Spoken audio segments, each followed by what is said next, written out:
امیر اہل سنت کی بارگاہ میں ناروے اوسلو سے کچھ سوالات لے کر حاضر ہوا ہوں۔ اس وقت ہم ٹریول پر ہیں اور نماز کا وقت ہو گیا ہے۔ اب یہاں برف ہی برف ہے۔ کل رات -25 ڈگری ٹیمپریچر تھا۔ کسی کو وضو نہیں ہے، نماز کا وقت ہو گیا ہے، تو اب اسے اگر تیمم کرنا ہے، اب آپ یہ دیکھیں کہ اگر یہ برف جتنی بھی ہٹا لیں تو زمین تو نہیں ملتی ہے، تو کہاں تک اس کو ہٹانا ہوگا؟ اور تیمم کیا برف سے بھی تیمم ہو سکتا ہے؟ اچھا، اگر یہ جیسے اینٹ ہمیں مل گئی ہے تو کیا یہ زمین سے تو اوپر ہے، لیکن کیا اس پر تیمم ہو سکتا ہے یا برف سے زمین کو نکالنا ہوگا؟ اور اگر کسی ایسی جگہ پر ہے جہاں ایسی کوئی اینٹ وغیرہ یا کوئی ایسی چیز بھی نہ ہو تو پھر تیمم کیسے ہو سکتا ہے؟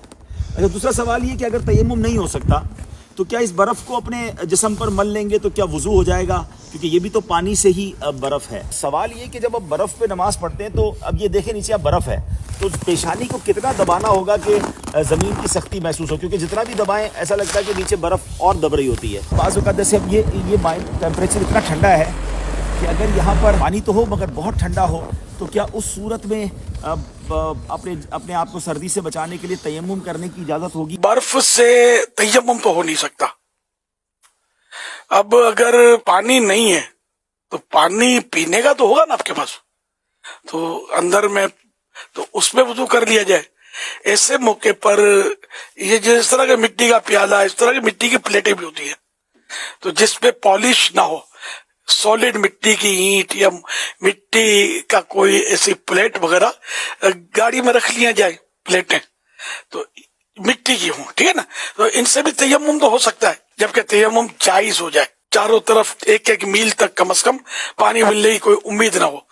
پانی ہو بھی کسی کے پاس تو وہ نہیں دیتا، یا دشمن کا قبضہ ہے یا درندہ ہے کہ پانی کے لیے جائیں گے تو وہ حملہ کر دے گا وغیرہ، کوئی بھی ایسی مجبوری ہو، یا اتنی ٹھنڈک ہے پانی میں کہ پانی نقصان پہنچائے گا، سوال کا حصہ یہ بھی ہے۔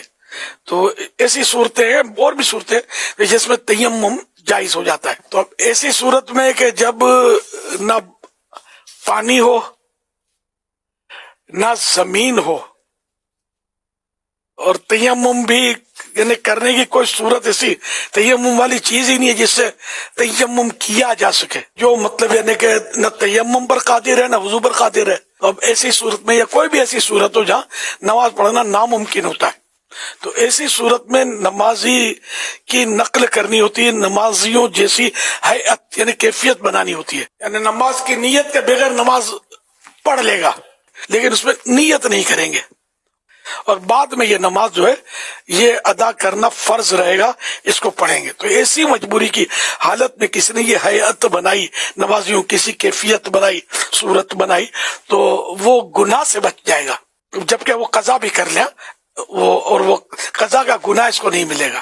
قضا نہیں کرے گا، خالی اسی کو کافی سمجھے گا تو گناہ گار رہے گا کہ اس کی نماز چھوٹ گئی، یہ صورت۔ اچھا، اب برف میں بتایا کہ جتنا پیشانی کو دباتا اتنا دبتی چلی جاتی ہے۔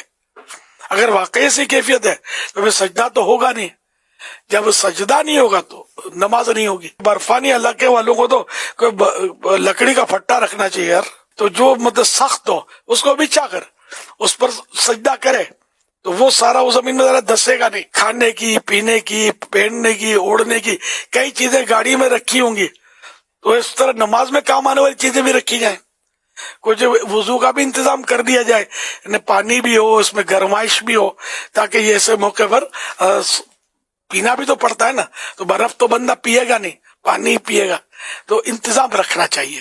اپنے لیے یہ مشورتاً عرض ہے۔ آپ کی تمام تر تفصیلات میں مجھے نماز کی جو امپورٹنس کا پتہ چلا نا، وہ اپنی مثال آپ ہے۔ اس سے کتنا پیارا میسج گیا کہ نماز تو پڑھنی ہے نا، اور نماز پڑھنے کا اہتمام ہونا ہی چاہیے، نماز چھوڑنی نہیں ہے۔ فیضان نماز، فیضان نماز۔